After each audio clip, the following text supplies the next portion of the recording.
Et si ce qu'on croit impossible ne l'était pas vraiment? Si le cerveau humain n'était pas à son plein potentiel, mais juste en veille? Si on pouvait apprendre 10 fois plus vite, se concentrer des heures durant, résoudre des problèmes complexes en un instant? Serait-ce encore nous ou autre chose? Aujourd'hui, on explore une question fascinante. Et si l'on pouvait améliorer radicalement nos capacités mentales? Bienvenue, c'est Tacitus, on observe l'imaginaire collectif pour mieux comprendre le réel.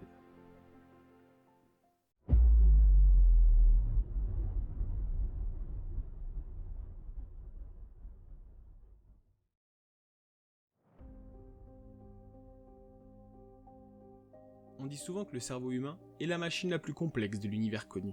100 milliards de neurones, des milliers de connexions par cellule, et une capacité de traitement vertigineuse. Contrairement à une idée reçue, on n'utilise pas seulement 10% de notre cerveau, on l'utilise en entier, mais jamais tout en même temps.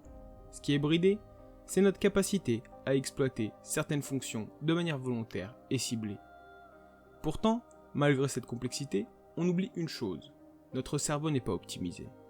Il est adapté. Il n'a pas été conçu pour la vitesse, il n'a pas été conçu pour retenir des livres entiers ou résoudre des équations quantiques. Notre cerveau a été conçu pour survivre, évaluer un danger, repérer une expression de colère, fuir un tigre, trouver de quoi manger. Autrement dit, on est resté coincé avec un cerveau de l'âge de pierre dans un monde d'algorithmes, d'ultra vitesse et d'overdose d'informations. Des chercheurs en neurosciences et en éducation estiment que notre capacité d'attention soutenue dépasse rarement 20 minutes. Surtout, sans pause cognitive. Cette idée, soutenue par l'expérience et la pédagogie moderne, reflète une tendance naturelle à la dispersion mentale. Même les meilleurs cerveaux fatiguent. Maintenant, imagine une Ferrari lancée à 60 km/h sur l'autoroute. Elle a le potentiel de filer à 300, mais un limiteur l'empêche d'accélérer. Ça, c'est notre cerveau. Pas par manque de puissance, mais par construction évolutive. On n'a pas besoin de retenir 1000 visages, on n'a pas besoin de tout comprendre, juste d'assez comprendre pour fonctionner. Certaines personnes atteintes du syndrome du savant sont capables de résoudre des calculs mentaux impressionnants, de dessiner des villes entières après les avoir vues qu'une seule fois. Mais ce genre de capacité n'est pas contrôlable. Elles émergent parfois après un traumatisme cérébral, une pathologie ou une forme d'autisme. Parfois, elles sont innées. Ce que ça montre, le cerveau peut accéder à des zones de performance extraordinaires, mais souvent de manière accidentelle ou involontaire. Alors, notre cerveau est-il bridé? Pas parce qu'on l'empêche volontairement, mais parce que l'évolution a privilégié la prudence, la lenteur et l'équilibre. Et maintenant, qu'on vit dans un monde où la connaissance se démultiplie, la question se pose. Et si on pouvait lever ce frein? Peut-être que cette question mérite d'être creusée encore plus loin. Si tu veux continuer ce voyage mental avec nous, pense à t'abonner, c'est le meilleur moyen de ne pas rater la suite.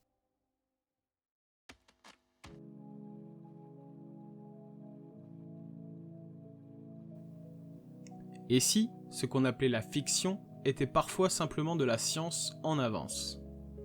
Depuis toujours, la fiction imagine ce que l'humain pourrait devenir si son esprit dépassait ses limites naturelles. Mais ce n'est pas qu'un fantasme, ces récits posent une vraie question. Que se passe-t-il quand on débride le cerveau humain? Prenons Limitless. Eddie Mora, écrivain en échec, prend une drogue fictive, le NZT-48, et devient surhumain. Il apprend n'importe quoi en quelques minutes, lit à la vitesse de la lumière, maîtrise la finance, la séduction, la stratégie, mais il développe une forte dépendance, des effets secondaires graves et devient la cible de tous les intérêts. Dans Lucy, Scarlett Johansson incarne une femme exposée accidentellement à une substance qui augmente progressivement ses capacités cérébrales. Plus elle approche des 100%, plus elle perd son humanité.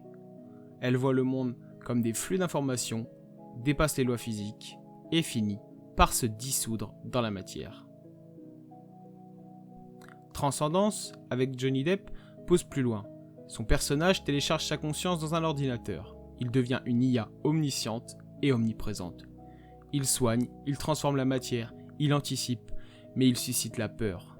peut-on faire confiance à une conscience devenue toute puissante? Dans un univers plus pop, on retrouve Rick Sanchez, un scientifique au QI inégalé, capable de créer des portails interdimensionnels, des clones et de manipuler les lois de la réalité. Mais son intelligence est aussi sa malédiction. Il est cynique, dépressif et détaché de toute morale. Et puis, il y a le docteur Vegapunk dans One Piece.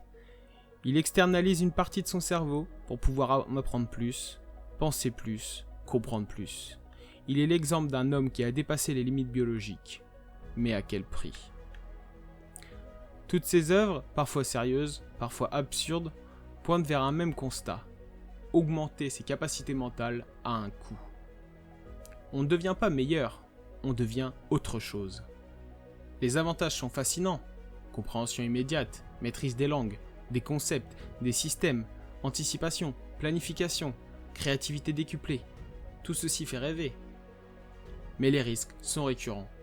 Perte d'empathie, isolement mental, sentiment d'être seul contre tous, perte de son identité humaine. D'ailleurs, dis-moi quel personnage t'a le plus marqué. Celui qui, selon toi, incarne le mieux un esprit au-delà des limites humaines. Peut-on devenir plus intelligent sans perdre ce qui nous rend humains? Parce qu'à un certain niveau, être plus conscient, c'est aussi porter plus de poids. Et si la vraie limite, ce n'était pas le cerveau lui-même, mais le prix à payer pour le libérer.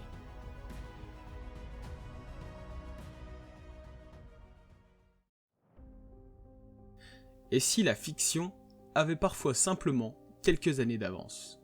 Aujourd'hui, des scientifiques, des entrepreneurs et même des militaires explorent déjà l'idée d'un cerveau augmenté.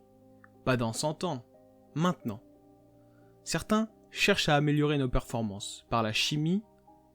C'est le cas des nootropiques, des substances censées booster notre mémoire, concentration ou créativité.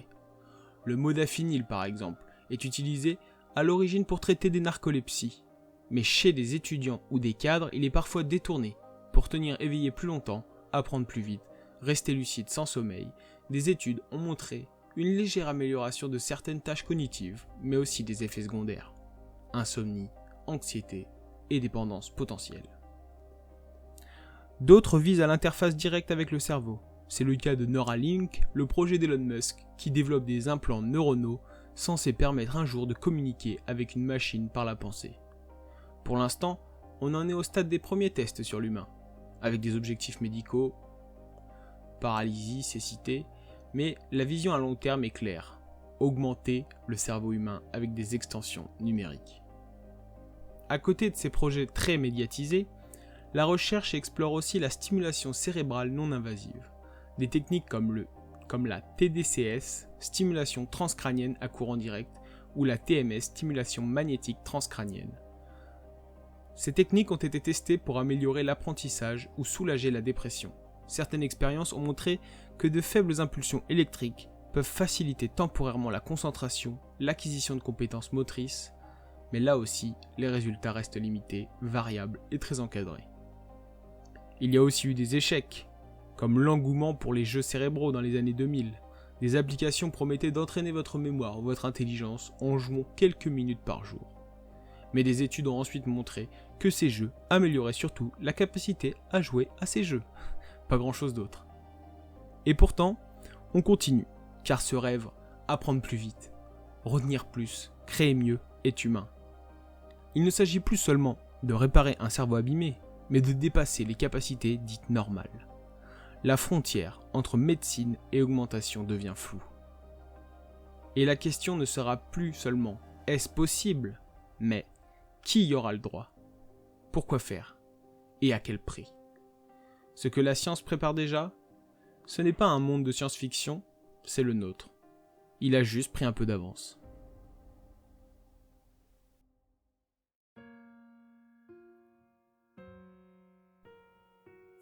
Imaginez un cerveau capable de tout retenir, tout comprendre, tout anticiper.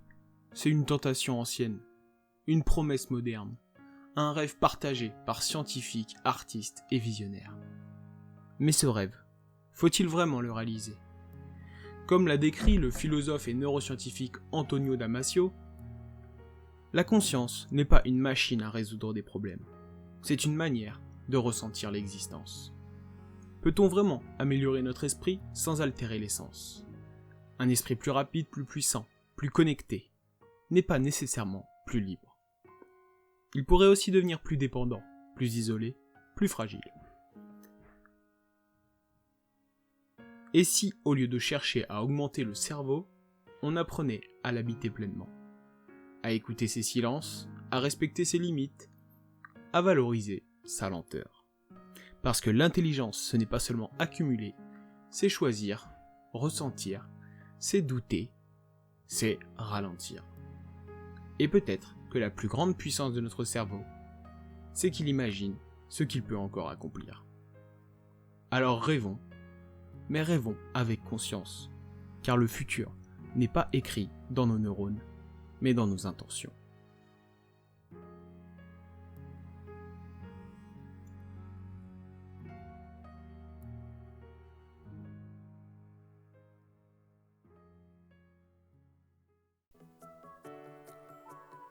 Merci d'avoir suivi cette réflexion jusqu'au bout. Si tu as aimé ce voyage à la frontière entre science et imaginaire, tu peux liker, commenter et t'abonner.